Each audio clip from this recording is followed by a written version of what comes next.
வணக்கம். சித்தக்கேர் உணவே மருந்து மருந்தே உணவு. இன்னைக்கு தேங்காய் பாலோட மகத்துவத்தை பத்தி பார்க்கலாமா? ஏன்னா நம்ம குழந்தைகளுக்கும் சரி பெரியவங்களுக்கும் சரி தேங்காய் பால் தேங்காயிலேருந்து அப்படியே, அதாவது தேங்காய் பாலை சூடு பண்ணாலும் சரி, தேங்காயை சூடு பண்ணி சாப்பிட்டாலும் சொல்லி அதோட பலன் நம்ம முழுசா கிடையாது. கெட்ட கொலஸ்ட்ரால் தான் நமக்கு வந்து சேரும். இதே தேங்காய் பாலை அப்படியே பிழிஞ்சு சாப்பிட்றதா இருந்தாலும் சரி, தேங்காய் துருவலா சாப்பிட்டதா இருந்தாலும் சரி, அதில் வெல்லம் போட்டு சாப்பிடும்போது அதோட பலன் பல மடங்கு அதிகரித்து குழந்தைகளுக்கு தேவையான தாய்ப்பாலுக்கு இணையான தேங்காய் பாலோட லாரிக் ஆசிட் நமக்கு கிடைக்கும். அதனால தான் நம்மளோட உணவு பழக்க வழக்க முறையே ஒரு ஆப்பம் தேங்காய்ப்பால், இடியாப்பம் தேங்காய்ப்பால் அப்படின்னே இருக்குது. இதை இப்போ நம்ம மாற்றிட்டு ஆப்பத்தை சேர்த்து பாயான்னு சொல்லிட்டோ, இல்லை அதுக்கு ஒரு கிரேவின்னு சொல்லிட்டு அதையும் காரமாக மசாலாவோட சேர்த்து சாப்பிட்றோம். இடியாப்பத்துக்கும் வடகறி அப்படின்னு டோட்டலி மாற்றிட்டோம். ஆனால் இந்த தேங்காய் பால் காலை நேரத்தில் குழந்தைகளுக்கும் சரி பெரியவங்களுக்கும் சரி ஒரு வெல்லம் போட்டு தேங்காய் பாலோட சேர்த்த இந்த உணவு ஆப்பத்தோடையும் சரி இடியாப்பத்தோடையும் சரி இந்த உணவு ரொம்ப ரொம்ப நல்லது. உடம்புல நோய் எதிர்ப்பாற்றலை அதிகரித்து கொடுத்து அவ்வளோ விட்டமின்ஸ் அண்ட் மினரல்ஸ் உடலுக்கான உடல் தேற்றியா, நல்ல கொலஸ்ட்ரால் கொடுக்கக்கூடியதா, நல்ல எனர்ஜி கொடுக்கக்கூடியதா, அதுவும் வெள்ளம் சேர்க்கும் போது நல்ல அயன் சத்து கொடுக்கக்கூடியதா இந்த உணவு காலை உணவு நமக்கு அமையும். நம்ம குழந்தைகளுக்கும் ரொம்ப பெரிய விஷயமா இது இருக்கும்.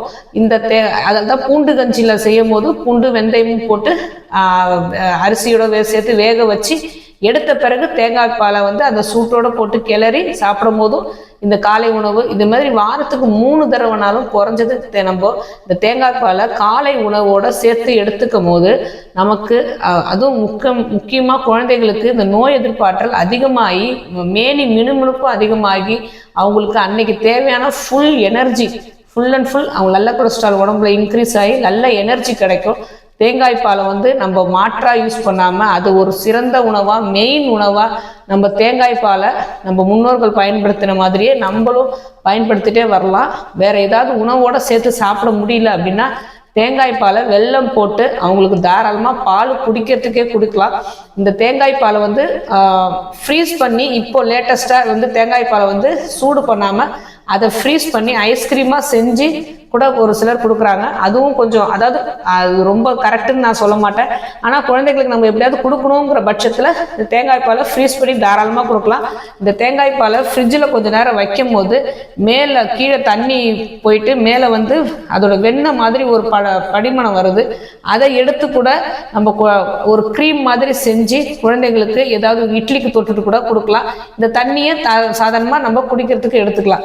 இந்த மாதிரி செய்யும் போதும் கூட இந்த தேங்காய் பால் இளநீருக்கு ஒத்த எல்லா சத்துக்களும் மிக்க, அடிக்கடி செய்யக்கூடிய தேங்காய் இப்போ எல்லா இடத்துலையும் கிடைக்குது இல்லையா, அடிக்கடி செய்யக்கூடிய மிக்க நமக்கு நிறைய செலவில்லாத தேங்காய் பால் ஒரு நல்ல உணவாக நமக்கு அமையும்.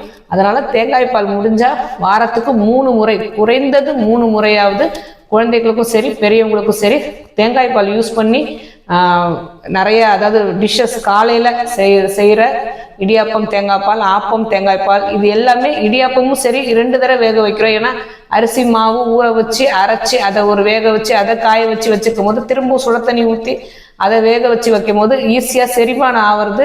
அது தேங்காய் பாலோட சேர்த்து சாப்பிடும் போது நல்ல ஒரு சிறந்த உணவாக, நோயாளிகளுக்கே சிறந்த உணவாக அமையும் போது நம்ம சாதாரணமாக கேஸ்ட்ரிக் பிரச்சனை இருக்கிறவங்களும் சரி குழந்தைகள் வளரும் குழந்தைகளுக்கும் சரி ஈஸியாக சாப்பிட்டுட்டு போகக்கூடிய தன்மையும் இந்த தேங்காய் பாலோட உண்டு.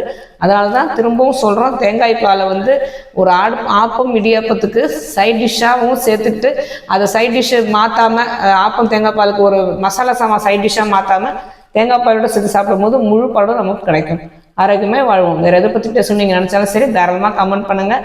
உங்களுக்கு எந்த நோய் இருந்தாலும் சித்தா கேரை அணுகுங்க.